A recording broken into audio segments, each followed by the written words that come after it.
இந்த luxurious mansion ஒவ்வொரு வருஷமும் பணத்தை தண்ணியே இழந்துகிட்டு இருந்துச்சு. ஆனா டொனால்ட் ட்ரம்ப் இந்த மேன்ஷனை 300 கோடி ரூபாய்க்கு மேல லாபத்தை தர்ற ஏடிஎம் மிஷினா மாத்தி அமைச்சதுதான் இதோட சுவாரஸ்யமான கதையே. மார்ஜரி போஸ்ட்ங்கிற ஒரு பிசினஸ் உமனால 1920 கட்டப்பட்டதுதான் மார் ஏ லாகோ. அவங்க சாகர தருவாயில இருக்கும்போது இந்த மேன்ஷனை யுஎஸ் கவர்மெண்ட்டுக்கு கிஃப்டா கொடுத்துட்டாங்க. ஆனா இதுல ட்விஸ்ட் என்னன்னா யுஎஸ் கவர்மெண்ட் அதை ரிட்டர்ன் பண்ணிட்டாங்க. காரணம் அதை மெயின்டைன் பண்ண காசு தண்ணியா செலவழியும்னு யாரும் அதை பார்த்துக்க முன் வர மாட்டேன்ட்டாங்க. அப்போதான் ட்ரம்ப் இந்த டீலுக்குள்ள வந்தாரு.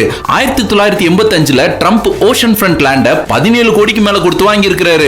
அதுக்கப்புறம் மத்த பையர்ஸை டிஸ்கரேஜ் பண்றதுக்காகவே மார் ஏ லாகோ மேன்ஷனை 85 கோடிக்கு மேல கொடுத்து வாங்கி இருக்கிறாரு. ஆனா வாங்கின கொஞ்ச நாளைக்கு அப்புறம் தான் ட்ரம்ப்புக்கு ஏன் மத்தவங்க இந்த மேன்ஷனை வாங்க பயந்துருக்காங்கன்னு புரிஞ்சிருக்கு. மார் ஏ லாகோ மேன்ஷனோட ரெனோவேஷன் அப்புறம் பிரிசர்வேஷன் ரெக்குயர்மெண்ட்ஸ்க்கு மட்டும் காசு கண்ணாபின்னான்னு செலவழிஞ்சிருக்கு. அப்போதான் ட்ரம்ப்புக்கு ஒரு புத்திசாலித்தனமான யோசனை வந்திருக்கு.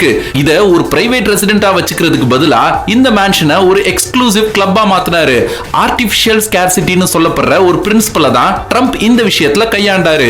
அதாவது இந்த கிளப்ல சேர மெம்பர்ஷிப் அமௌண்ட் 21 லட்சம் கட்டணும்னு, அதுலயும் வெறும் 500 பேருக்கு மட்டும் தான் மெம்பர்ஷிப் கிடைக்கும்னு சொல்லிட்டாரு. இன்னும் சொல்லணும்னா அன்னைக்கு 21 லட்சங்கிறது இன்னைக்கு வேல்யூக்கு 8 கோடி ரூபாய்க்கு மேல. ட்ரம்போட ஐடியா சக்சஸ் அடிக்க இன்னைக்கு 300 கோடி பிசினஸா மாறி நிக்குது.